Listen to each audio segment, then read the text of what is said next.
Hi, I'm Victoria. Let's talk about describing people. Today, I'm going to help you learn 82 expressions for describing people. There are 3 different ways to describe people. One of them is to describe their appearance. I have brown hair. The second way is to describe their personality or character. I'm optimistic. The third way is to describe their actions or hobbies. I'm a teacher. I like cats. Today, we're going to specifically focus on how to describe someone's or maybe your personality and character. Have you ever taken a personality test? These kinds of tests try to tell you something new about your character or maybe put you into a category. You are a comforter. You are enthusiastic. You are a pessimist. Personally, I hate almost every personality test. Why do I need a test to tell me about my personality? I already know my personality.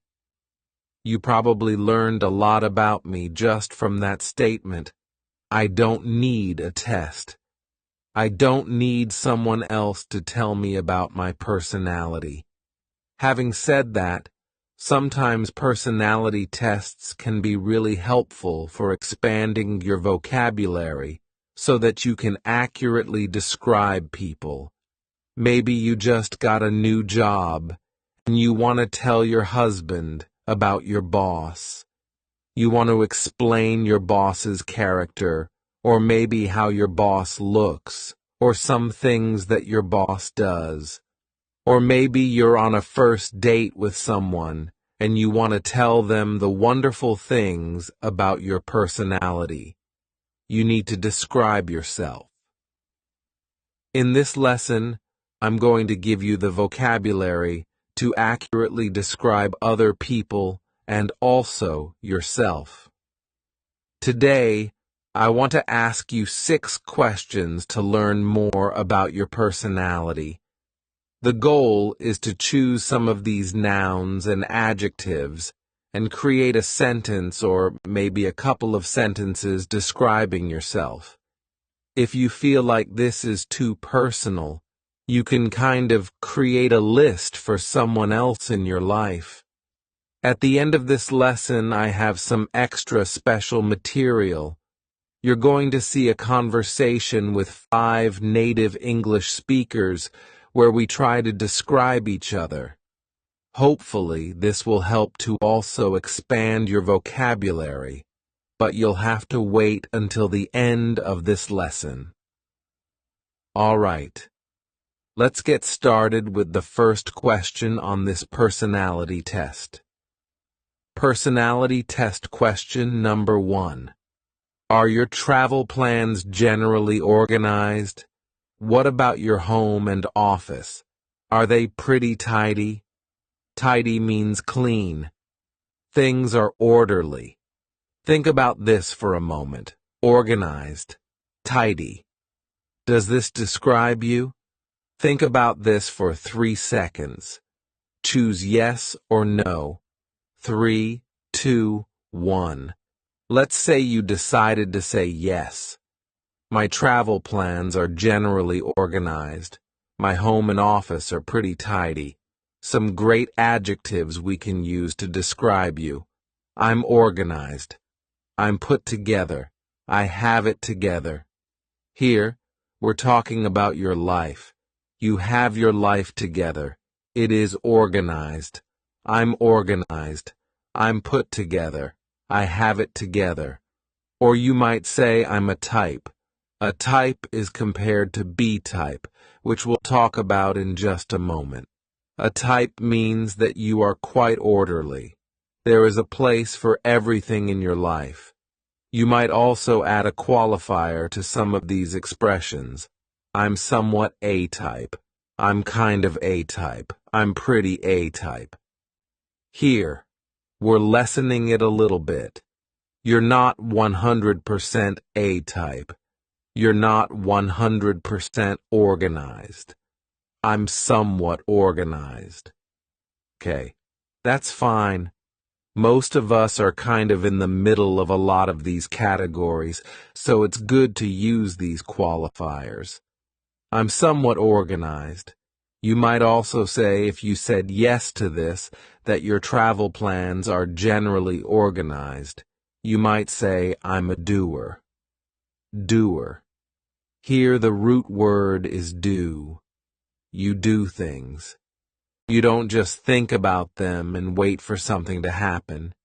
You do things. You take action. I'm a doer. Or you might say simply, I'm clean. Things in my life are clean. I'm a clean person. If you said no to this, no. My travel plans are not orderly. My home and office, they are a wreck. Well, what are some adjectives we can use to describe you? You might be spontaneous or creative. What if you are not A type? You are B type. B type means that you don't always have things orderly. Maybe you tend to be slower at doing things. You think about things a lot. Usually B-type people might be a little more of the creative, spontaneous type. That's why you're in this list. Then we have some negative words that we can use to describe these people as well. You might be scatterbrained. Here, we can imagine in your head things are not orderly. They are scattered. Scattered means unorganized.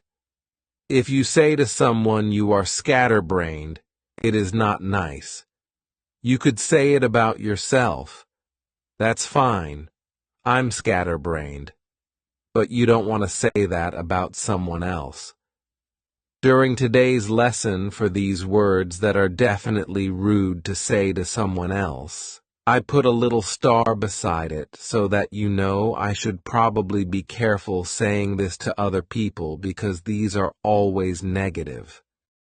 The final thing you might say if you said no to this question is, I'm not clean. I'm messy. My life is messy. My house is messy. Just things are not organized. I'm messy. Did you write down some words that relate to your personality? All right. Let's go on to the personality test question number 2. Question number 2. Is it easy to stay relaxed even when you have pressure? Do small events not change how you feel about the rest of the day? Maybe a small negative thing happens and who cares? It doesn't bother you. You can just easily forget about it. Think about these questions. Is it true for you? Yes, I can easily stay relaxed even when there's pressure. Yes, I can easily forget about little annoyances during the day. Or no, it's hard for me to feel relaxed even when there's pressure. Think about this for you. And let's talk about some words in 3, 2, and 1. What if you said yes to this? It's easy for me to feel relaxed even when there's pressure. Yeah. If there's small, annoying things that happen during the day, it doesn't bother me. What are some words we can use to describe you? You could say I'm easygoing. Nothing phases me. I'm optimistic.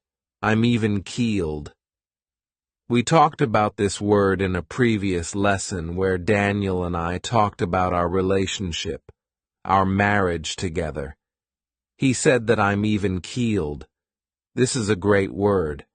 You might say I'm confident. I'm calm. I'm rational. These are all things that you might use to describe you if you said, yeah, I can easily stay relaxed even when there's pressure. What about if you said no to this question? What if you said no, I don't easily feel relaxed. I'm often not relaxed. I'm often stressed. What are some words we can use to describe you? We might say, I'm sensitive. This means that things affect you easily. It's not always a negative thing. Of course, it depends on the situation. If you're applying for a high-stress job, you don't want to say I'm sensitive. It probably means you're not a good fit for the position, but this could be just to describe you personally. I'm sensitive. Or maybe you might say I'm emotional. Your emotions play a big part in your life. Another way to say emotional is moody. Moody is always a negative thing. This means you're in a good mood. You're in a bad mood, and you're swinging between those moods, and there's no rhyme or reason. That means there's no predictability. One day or one moment you feel like this, and the next day or the next moment you feel like this. You're moody. This is stronger than emotional. This is much more negative than emotional, so don't tell someone you're moody. Especially if they are moody, it won't go well. Do you know what the opposite of optimistic is? You might be pessimistic. Pessimistic means that the glass is half empty. The glass is not half full. The glass is half empty. This is an expression that means you always see maybe the negative side or what if this happens. You're always asking what if in kind of that negative way. Of course, it's good to balance being optimistic and pessimistic, but these are the two extremes. The next 5 words mean something very similar, and they're all negative.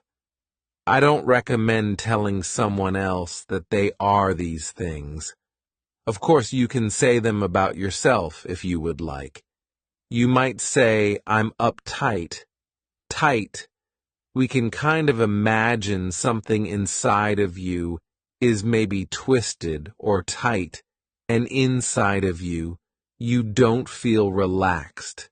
You're uptight. Or maybe you're anxious. You can say, I'm anxious, and that describes your personality, but you might just be anxious about one thing. I'm anxious about my exam tomorrow. Okay. Maybe in general, you're not an anxious person, but you're anxious about that specific activity. That's fine. That's not really describing your personality. Every day I'm often anxious. No, it's just one specific thing, or you might be high-strung. High-strung has that same feeling of uptight, anxious, and high-strung. Or you might be a worrier. A worrier. She is a worrier. That means that she worries a lot. This defines her personality. She's a worrier. Or we might say neurotic. He's neurotic. She's neurotic. I'm neurotic. This is quite strong. You are uptight, and a lot of things bother you. Let's go on to personality test question number 3. There are actually 3 questions in one here. They are: is it difficult to introduce yourself to new people? Do you feel tired after you spend time with a group of people? Is a good book or a good movie more interesting than a social event? Think about those questions for a moment. Is it difficult to introduce yourself to new people? How do you feel when you get together with a group of people? Do you feel tired? Think about that for a moment. If the answer is yes or no. 3, 2, 1. Let's imagine that you said, yeah, it's difficult to introduce myself to people. I think that when I get together with a group of people, I feel so tired. I would rather read a good book or watch a movie than go to a social event. If you said yes to this, let's talk about some adjectives that can describe you. You could say, I'm reserved, I'm shy, I'm timid, I'm introverted, or just simply I prefer small groups. I know some people are like this. They don't like big groups. They would rather get together with just one other person, or maybe 2 or 3 other people, not a group of 20 people. I prefer small groups. I'm introverted. I'm reserved. I'm shy. I'm timid. These are all great words. What about if you said, no, I feel energetic when I get together with a group of people. I would rather go to a social outing. It's no problem to introduce myself to new people.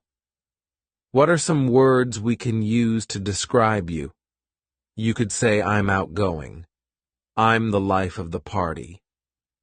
Now, for this expression, it's probably better that someone else says this about you just because it's maybe not so humble if you say, I'm the life of the party. It means that everybody loves me. People love talking with me. It's probably better if your friend said, yeah, Victoria, she's the life of the party, instead of me saying it about myself. But this might be an expression you can use to talk about someone like this. Or you might be the opposite of introverted, extroverted. You are at ease in social situations. You take initiative. You are social. This word initiative is a beautiful word.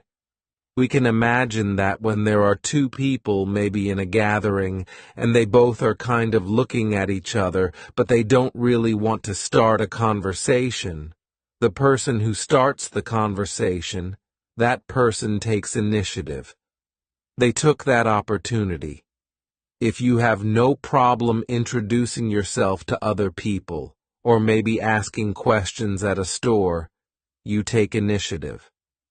Let's go on to question number 4 of this personality test. Do you often get lost in thought and kind of forget your surroundings? Do you often think about the meaning of life? Do you get lost in thought? Things are going on in your head and you're thinking about those things, not the things about you. Do you often think about the meaning of life? What is life? Think about this question. Is it true for you? Is it not true for you? 3, 2, 1. Let's imagine that you said, yeah, I do often kind of get lost in thought. Yeah, I do think about the meaning of life often. What are some words we use to describe you? You might say, I'm deep. Now, this is an expression kind of like I'm the life of the party, that it's not so humble. If someone is deep, this is a compliment. It means that they have a lot of wisdom. It's probably better for you to say it about someone else. I really like talking to my cousin. He's so deep. He has such interesting thoughts. Instead of saying it about yourself. You may also say, I care about finding truth. This is another way deep. I care about finding truth. Or you might be the kind of person who is critical. I'm critical of things. If someone tells me something, I often question it. Is it true? Is that real? On the negative side, you might say cynical. Cynical is always a negative word, and that just means that, yes, that person asks questions, but they always doubt. They're not just asking questions, but they're always doubting. Is that true? There's no way that that's true. They're cynical. They're always doubting. If you often get lost in thought, you might say, I'm a dreamer. I often like to daydream. I'm lost in my own world. I live in my head. They're not things that you want to say in a job interview, but they're not necessarily bad, so you can say them to your friends or say them about yourself. If you want to say this in a negative way, you could say, I'm a million miles away, or she's a million miles away. She's not paying attention. She is a million miles away. That's pretty negative. Then, if you want to be really negative, you could say, I'm an airhead. We can imagine your head is filled with nothing but air. I'm often lost in thought, and I forget the things around me. I am an airhead. This is a similar category as someone who often thinks about things, but it's quite different from being deep. If you're deep, your head is filled with a lot of thoughts. But then, on the negative side, you might say airhead for having no thoughts. You're often lost in your own world. You're often in your head, but you're not thinking about anything. Just an airhead. What if you said, no, I'm not often lost in thought. I don't really think about the meaning of life that often. Life is life. No. Why would I care what the meaning of life is? What would you say on the other side? You could say I'm alert. You don't often get lost in your thoughts because you're looking around. You are alert to the things going on around you. You notice little details. Maybe people who are lost in thought, they're not thinking about the physical details around them. They don't realize there's a cup over there my friend just walked by. If you are alert, you're noticing those things. You might also say, I'm detail-oriented. You notice lots of little details, or you might say, I'm astute. These are great things for a job interview. I'm detail-oriented. I'm alert and astute. This means that you will not forget little things, because you are organized. You are able to keep track of physical details. Similar to alert, you might say aware. I'm aware of my surroundings. You're not lost in your head. You are aware. Or you might be a realist. A realist. This is quite the opposite of somebody who's thinking about the meaning of life. Well, if I think about the meaning of life, I'm never going to really find out, so why would I waste my time? A realist would say that. If you think, you might be a realist, or you might just be practical. Practical and a realist are both quite similar. You are practical. You're not going to waste your time if you know that something won't be profitable or won't be helpful. I don't think it's really helpful to contemplate the meaning of life. I'm just practical. This might be something you can use to describe you. Let's go on to the next question. Personality test question number 5. When you want something, do you often not change your mind? When you want something, do you often not change your mind? Think about this. Is that true for you? You don't change your mind, or I'll say I change my mind. Well, it's not so serious for me. Think about this. 3, 2, 1. Let's imagine that you said yes, it is true for me. When I want something, I don't often change my mind. What are some words we can use to describe you? We could say, you are diligent. You're motivated. I want to study English. I'm going to become fluent in English. I'm going to feel more confident in English, and I will be diligent. I will study every day. I'm motivated. I will study every day. You want something and you are not going to be distracted. These are positive expressions. They're great for job interviews.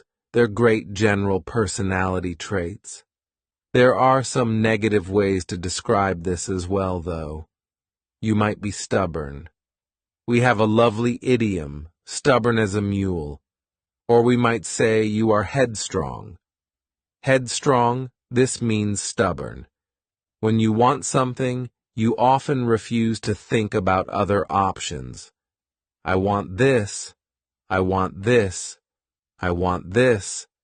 I'm not going to think about other things. I'm stubborn. Or you might be adamant. Adamant, this means that you stick with your opinion. Let's imagine that you're a teenager and your mom says, I heard that you were drinking beer with some friends behind the school. You say, No, Mom, I wasn't doing that. I don't know who you were talking with, but it wasn't me behind the school doing that. She says, Well, I heard from this person that you were doing it. You stick with your opinion. No, it wasn't me. It wasn't me. There's no way that was me. You are adamant that that person was not you. You are adamant about something. This means that you refuse to change your story about something. You are adamant. You also might be opinionated. You have opinions, and you're not really afraid to share them. This isn't necessarily a negative thing to be opinionated. Of course, if you are opinionated, if you have strong opinions, especially if these are opinions that are not shared with a lot of other people, it's great to be careful about how you present them, about how you share them with other people so that they don't think that you are pushy. Pushy is always a negative thing. If you are opinionated, you need to talk about it in a specific way so that you don't become pushy, pushing your opinions on people. You might be persistent. This is similar to adamant, but it's in a negative way. You are persistent. I wasn't drinking behind the school. That wasn't me. You are persistently keeping with the same opinion. Persistent. Or maybe you have a 3-year-old, and that 3-year-old is asking for candy. I want candy. Mom, I want candy. I want candy. That 3-year-old is persistent. They are wanting it, and they're telling you again and again and again. You might hear the word bossy. I'm bossy. She's so bossy. He's bossy. This is similar to persistent. Adamant, you're telling someone, you should do this. You should do this. You do this. You do this. Like a boss, but usually if you're a good boss, you don't act like that. You're much kinder. But we use the term bossy for people who have an opinion and they're not really going to change it in this negative way. What if you said the opposite thing to this question? What if you said, actually, sometimes I do change my mind? I don't always stick with exactly what I say I want every single time. What are some other words we can use? You could say I'm flexible, I'm compliant, I'm reasonable, I'm open-minded, I'm agreeable. These are all positive things, but what if we take this to an extreme? You might say I'm submissive. This means that you never stand up for yourself. To stand up for yourself means that you have something you want and you never tell other people. You are submissive, maybe too submissive. Or we can use a great expression I often get walked on. Get walked on. If you have an opinion and you always change it depending on what other people want, we can imagine that you are like a doormat. This is the thing that you walk on to enter a house. This is you. People are always walking on you. I often get walked on. Your desires, your needs often get forgotten because you don't stand up for yourself. I often get walked on. You could say that about someone else. Yeah, He often gets walked on because he doesn't feel comfortable standing up for what he wants. He doesn't feel comfortable pushing what he wants, so he just gets walked on. Let's go to the next question. Question number 6. This is our final personality test question. When people come over to your house, when guests come to your house, do they feel comfortable? Do you go above and beyond what is necessary to take care of them? This is a great expression. Go above and beyond. Maybe it's necessary to give them a glass of water. When a guest comes to your house, you say, "Sit on the couch. Here's a glass of water." But maybe you go above and beyond. You do more than that so that your guests feel comfortable. Is that true for you? Do your guests feel comfortable? Do you do more than is necessary? Think about that for a moment. Is it true or not true for you? 3, 2, 1. Let's say that this is true for you, that you make your guests feel comfortable and you do more than is necessary. Let's talk about a lot of adjectives that we could use to describe you. You are hospitable, nice, and friendly. But here is a big warning. If you come from France, Italy, Spain, Brazil, Portugal, these romantic language countries do not, warning, warning, warning. Do not say sympathetic. You do not say, he is sympathetic. She is sympathetic. This does not mean nice in English. This is a false friend, and I hear a lot of people say this. Instead, in English, we do have the word sympathetic.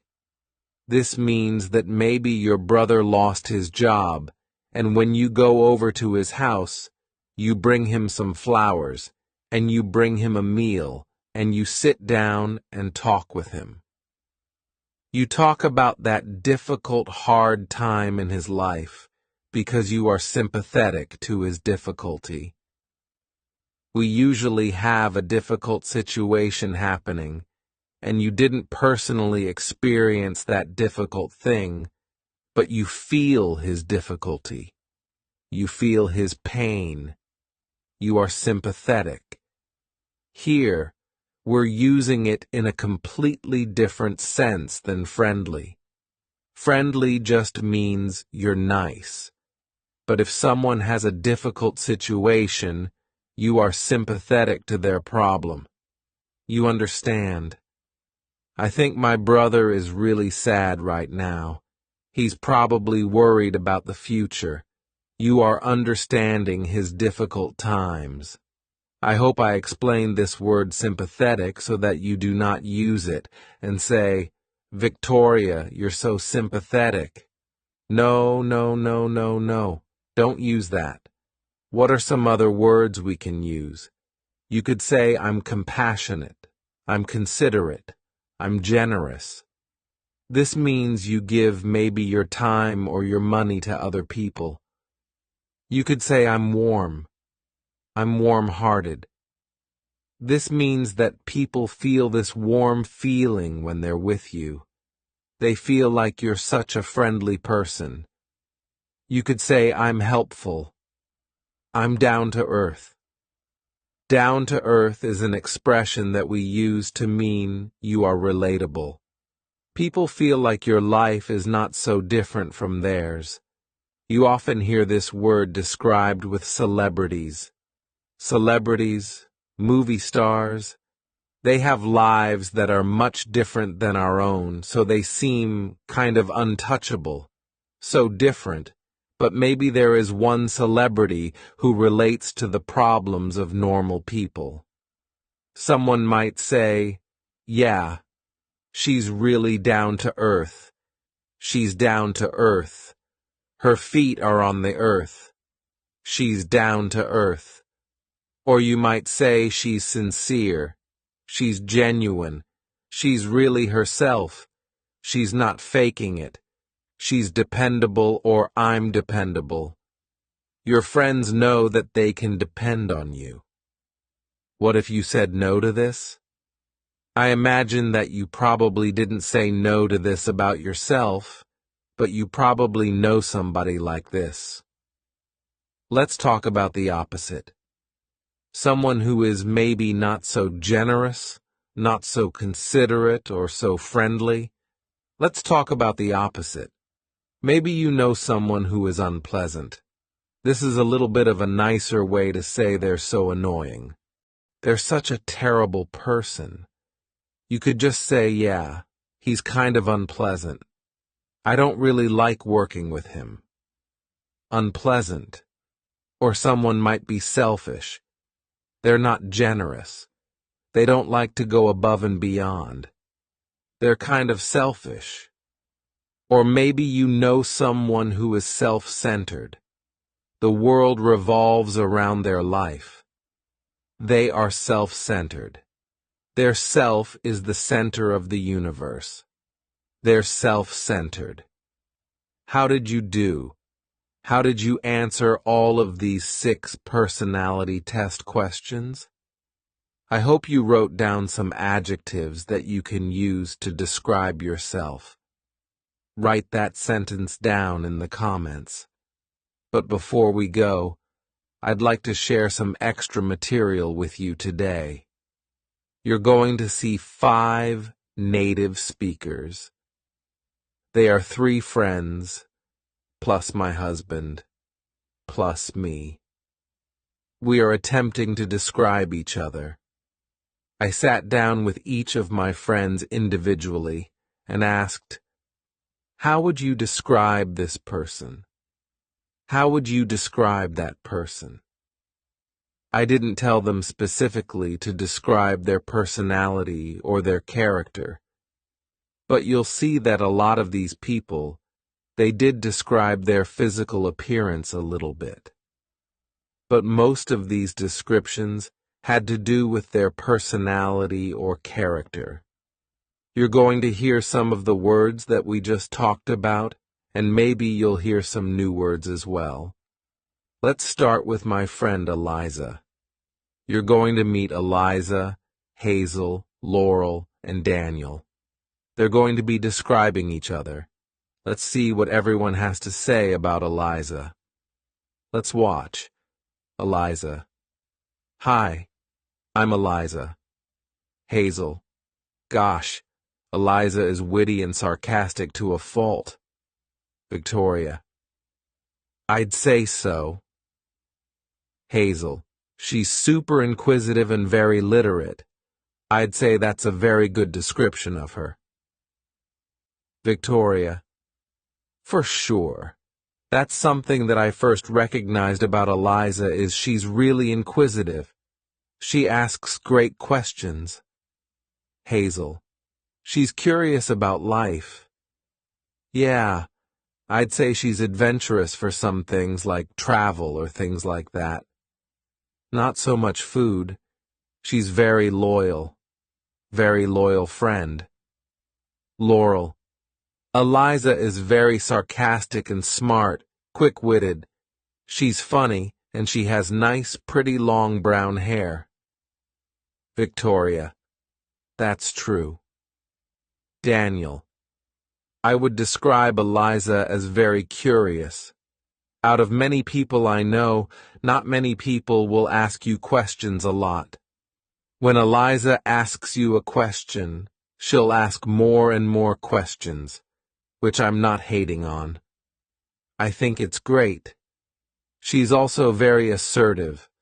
Whenever she has an opinion, she usually makes it very clear. It's not hidden in any way. She's also very friendly, though, so the assertiveness doesn't get in the way of her friendliness. Her friendliness shines through. Victoria. You just heard some amazing adjectives to describe the wonderful person of Eliza. Let's go on to the second person. You're going to meet Hazel, and let's see how everyone describes Hazel. Hazel. Hi, I'm Hazel. Eliza. Hazel is a short little person and she has brown hair and amazing freckles and she's very creative. She's an introvert. She's a good painter. She's very smart. She's well-traveled. Victoria. Those are all true things. Laurel. Hazel is short like me and she's kind of got she's dry-humored, so very subtle, also very smart and well-traveled. She's lived in lots of different places. Daniel. Hazel. Hazel is very reserved. Yet when you get to know her, she's very fun-loving. She's also very curious. She's kind of geeky. She likes Harry Potter and Star Wars and stuff like that. Yeah, she's very fun, and if you get together with her at a party, you're going to have a good time. Victoria. I hope you enjoyed those adjectives to describe Hazel. Let's go on to Laurel. How does everyone describe Laurel? Laurel. Hi, I'm Laurel. Eliza. Laurel is also a short little person. She's got sort of blondish brown hair, sort of a darker shade of blonde. She has glasses. She, to me, is very businesslike, and she likes to tell stories with a lot of detail, which are always interesting. Hazel. Laurel is short, with short hair, glasses, and I think she's a geek. Victoria. Could you explain what you mean by geek? Is that her interests? Hazel. Yes. A little bit about her interests. She's, like Eliza, curious about different knowledge and stuff. She loves Star Wars, Harry Potter. Victoria. Exactly. That kind of stuff. Hazel. Harry Potter. Movies. She's definitely a movie buff. She can remember almost everything, all these weird random details. Victoria. Her mind is like a steel trap. Hazel. Yes. Victoria. She knows everything. Hazel. Yeah. I think she's also a very loyal friend and very caring. Victoria. Yeah. I've been friends with her for 10 years and I feel like she is that kind of person. Hazel. She makes an effort. Victoria. Yeah. Hazel. She makes an effort in her relationships, I think. Victoria. Yeah. That's a great quality. Hazel. Yeah. Very much. Daniel. Laurel. Laurel is very loyal, I would say. When she's your friend for life. She'll remember you, and she's very detail-oriented. She'll remember all the details of your relationship. I don't mean this in a bad way. I just mean there's always somebody in your life who gives all those details about your life. She also knows a lot about, from my perspective, a lot about pop culture. She's always filling me in on the details, and maybe I understand something that she also understands, and we can have a funny conversation about that. Usually, Victoria doesn't understand. Victoria. Yeah. I don't know much about pop culture, so Laurel is my window into this world. She allows me to learn that stuff. Victoria. I hope you learned some great words with those explanations. Let's go on to my husband Daniel and see what everyone else has to say about Daniel. Daniel. Hi, I'm Daniel. Eliza. Daniel. Daniel is so fun. Daniel is this tall, skinny ginger. He's got very great, amazing red hair. He always has a lot of energy. I think he's always like, I'm Daniel. Victoria. He does have a lot of energy. Eliza. I feel like, Has a lot of strong opinions about things, which I really like. He's married to you and has a baby. Victoria. That is true. Those are all true facts. Eliza. I think he's very relaxed in some ways, but also cares about details in other ways, which is kind of hard to describe, but it's true. Victoria. That is true. Hazel. Daniel is a tall, skinny redhead. Victoria. That is the first thing Eliza said too. Hazel. I think he is very creative. I would probably describe him as adventurous, not afraid to take risks, inquisitive, opinionated. I think he has opinions and he's set in his way, but I think he's also open for discussion. Victoria. Okay. Hazel. Yeah. Laurel. Daniel. Oh, Daniel. Victoria. Other people said that too. Daniel. Oh, Daniel. Laurel. Daniel is thin, and he has red hair, very red hair. He can be kind of loud and enthusiastic. That's a good word for Daniel. Victoria. Enthusiastic. Laurel. He's very intelligent too, and adventurous. He's into lots of different things and learning. He likes to learn. Victoria. Those were some great adjectives to describe Daniel. Oops, I forgot to say that my friends are also going to describe me. Here we go. Eliza. You're just so delightful. That was my first word for you. Not just because you're in the room, but because you are just delightful. Victoria. That's so nice. Eliza. You have an effervescent personality. I feel like you're very uplifting for other people. You bring a lot of joy to people. I feel like you always seem like you have it together. That's definitely my most overarching impression of you, is you have it together. You're also a very good host. You're excellent with hospitality.